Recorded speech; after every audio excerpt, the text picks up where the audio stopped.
బ్లౌజ్కి front back hemming లేకుండా డైరెక్ట్గా ఎలా స్టిచ్ చేయాలి, అది కూడా బ్లౌజ్ అనేది వాలిపోకుండా స్టిఫ్గా ఉండేలాగా, అంటే మనం వేసుకున్న తర్వాత కూడా వంటికి అతుక్కున్నట్టుగా ఉండాలన్నమాట. హలో అండి, వెల్కమ్ టు తెలుగు రుచులు బై హేమలత.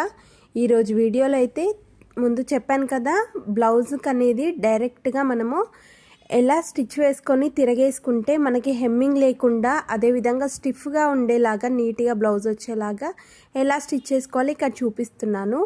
అయితే ఇక్కడ బ్యాక్ నెక్ వచ్చేసరికి నేను చూపిస్తున్నాను అనమాట. ఇలా మెయిన్ క్లాత్ మీద సీదా వైపు పెట్టుకోవాలన్నమాట. దానిపైన లైనింగ్ అనేది వేసేసుకోవాలి. అయితే మనం ఇక్కడ హెమ్మింగ్ క్లాత్ అనేది ఈ క్రాస్ పీసులు జాయింట్ చేసేసుకున్నవి పెట్టుకుంటామన్నమాట. ఎలా అంటే మెయిన్ క్లాత్ అనేది డైరెక్ట్గా సీదా పెట్టుకొని దానిపైన లైనింగ్ పెట్టేసుకోవాలి. దానిపైన వచ్చేసరికి మనం జాయింట్ చేసుకుంటాం కదా క్రాస్ పీస్ ముక్కలు, అవి క్రాస్ పీస్ ముక్కలు ఇలా మనం సెట్ చేసుకుంటూ ఒక స్టిచ్ అనేది వేసుకోవాలి. అంటే మనము మెయిన్ క్లాత్ లైనింగ్ జాయింట్ చేసేసుకున్న తర్వాత హెమ్మింగ్ పీస్ అనేది వేసుకొని హెమ్మింగ్ చేసేసుకుంటాం కదా, అలా కాకుండా ఈ లైనింగ్ మీదనే పెట్టుకొని వేసుకోవాలన్నమాట.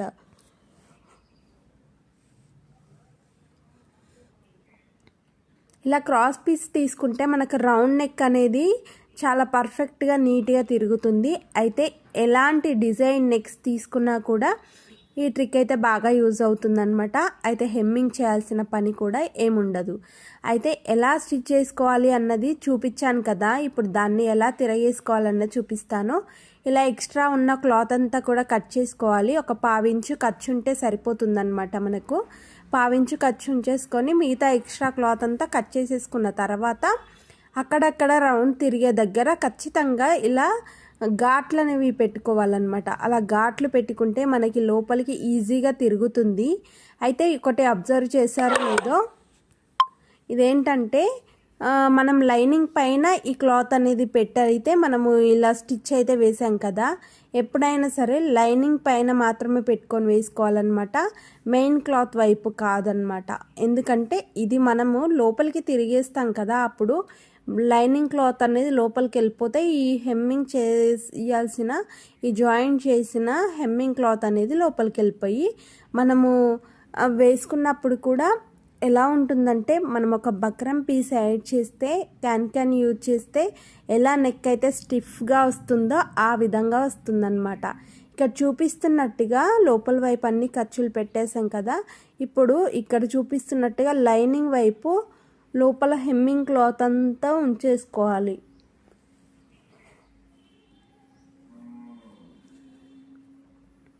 లైనింగ్ మీదనే అంచుకు ఒక కుట్ట అనేది ఇలా వేసుకోవాలి, మరీ సాగా తీయకూడదు అనమాట. ఇలా గోరుతో ఒకసారి ఇలా గీరుతూ ఒక స్టిచ్ అనేది వేసుకుంటే చాలా నీట్గా పర్ఫెక్ట్గా వస్తుంది. అయితే ఇక్కడ చూపిస్తున్నట్టే ఇది బొటిక్ లోడింగ్ అనమాట. హెమ్మింగ్ లేకుండా ఎలా స్టిచ్ వేసుకోవాలో చూపిస్తున్నాను. అయితే క్యాన్ యూజ్ చేసే బదులు నేను ఇక్కడ డైరెక్ట్ క్లాతే యూజ్ చేశాను కదా, నెక్ అనేది చాలా స్టిఫ్గా చాలా బాగుంటుందన్నమాట. ఇలా పైన ఒక కుట్టు అనేది వేసేసుకోవాలన్నమాట. అంచు మీదనే ఒక కుట్టు వేసుకోవాలి.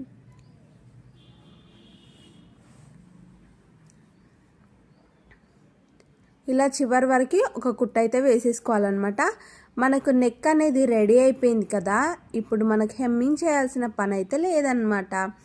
అయితే ఇప్పుడు చుట్టూ కూడా ఒక్కసారి ఐరన్ కావాలి అంటే చేసేసుకుంటే చాలా నీట్గా వస్తుంది. అయితే నేను ఐరన్ ఏం చేయట్లే అనమాట, ఇది కొంచెం అర్జెంటుగా ఉంది బ్లౌజ్ అని చెప్పి డైరెక్ట్ అయితే స్టిచ్ వేస్తున్నాను. ఇక్కడ చూపిస్తున్నట్టుగా చుట్టూ కూడా ఒక స్టిచ్ అయితే వేసుకోవాలి. అంటే మెయిన్ క్లాత్ లైనింగ్ క్లాత్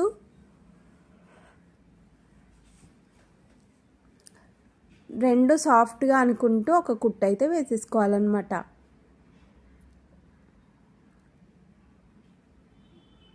ఇలా చుట్టూ కూడా ఒక కుట్టు వేసేసుకుంటే సరిపోతుందన్నమాట. అయితే నెక్ అయితే హెమ్మింగ్ చేయాల్సిన పని లేకుండా ఎలా స్టిచ్ చేసాము చూసాం కదా. అయితే ఇప్పుడు ముందు భాగం కూడా ఈ విధంగానే వేసుకోవాలన్నమాట. ముందు భాగం కానీ లేదంటే హ్యాండ్స్ ఈ విధంగానే ఇప్పుడు చూపిస్తున్న విధంగానే వేసేసుకోవచ్చు అన్నమాట.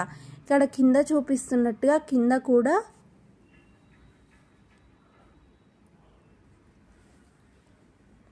ఇలా చుట్టూ ఉన్న క్లాత్ అంతా కూడా కట్ చేసేసుకోవాలి.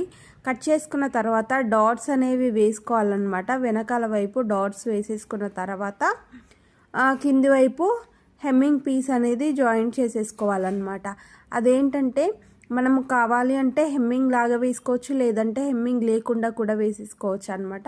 అది మన ఇష్టం అనమాట. ఏంటంటే ఇదే సేమ్ క్లాత్తో జస్ట్ థ్రెడ్ పైపింగ్ అనేది వేసేసుకుంటే సేమ్ కలర్ వచ్చేస్తుంది కదా, అప్పుడు హెమ్మింగ్ చేయాల్సిన పని కూడా మనకి ఏముండదు అనమాట. ఇలా ఎప్పటికప్పుడు కుట్టు మీద నుండి ఇలా ఒకసారి గోరుతో గీరినట్లయితే మనకు చాలా నీట్గా వస్తుంది బ్లౌజ్ అయితే. ఇక్కడ చూపిస్తున్నాను కదా, ఇలా క్లాత్ అనేది కట్ చేసేసుకోవాలన్నమాట. ఒక 1.5 సెంటీమీటర్ ఉండేలాగా కట్ చేసేసుకోవాలి. బొటిక్ స్టైల్లో ఎలా వేయాలి అన్నది ఇక్కడ చూపిస్తున్నాను అనమాట.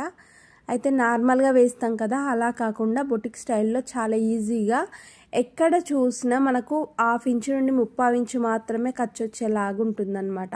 ఇక్కడ చూసారు కదా, అలా ఒక కుట్టు వేసుకున్న తర్వాత రైట్ సైడ్కి క్లాత్ అంతా లోపలికి అనేసుకొని ఈక్వల్గా ఉండేలాగా పెట్టుకోవాలన్నమాట. లోపలికి క్లాత్ అనుకుంటూ ఇలా పెట్టేసుకోవాలి.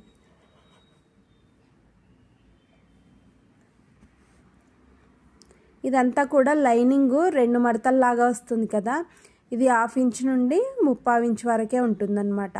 ఇప్పుడు ఇది లోపలికి అనుకొని ఒక కుట్టు అయితే వేసేసుకోవాలన్నమాట.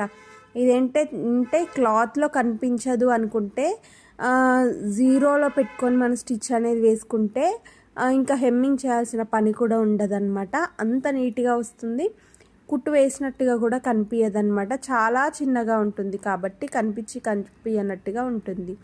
అయితే చూశారు కదా, చాలా పర్ఫెక్ట్గా హెమ్మింగ్ లేకుండా ఎలా బ్లౌజ్ అనేది స్టిచ్ చేసుకోవాలన్నది ఈ వీడియోలో అయితే చూపించేశాను కదా. ఈ వీడియో ఇప్పటిదాకా చూశారు అంటే మీకు నచ్చే ఉంటుంది కదా. యూజ్ అయ్యింది అనిపిస్తే ఒక లైక్ చేసి, షేర్ చేసి, సబ్స్క్రైబ్ చేయడం మాత్రం అస్సలు మర్చిపోకండి. చాలా పర్ఫెక్ట్గా నీట్గానైతే బ్లౌజ్ అయితే ఇలా అయితే స్టిచ్ చేసుకోవచ్చు. టైం లేనప్పుడు అయితే మనము చాలా ఈజీగా బాగా యూజ్ అవుతుంది మనకైతే. ఆల్రెడీ నేను ఫ్రంట్ అనేది స్టిచ్చింగ్ అయితే చేసి పెట్టానన్నమాట. ఇక్కడ చూపిస్తున్నాను కదా, ఇలా మనకి కొంచెం వెలుతురుగా పట్టుకుంటే ఈజీగా తెలిసిపోతుంది. నేను చూపించాను కదా.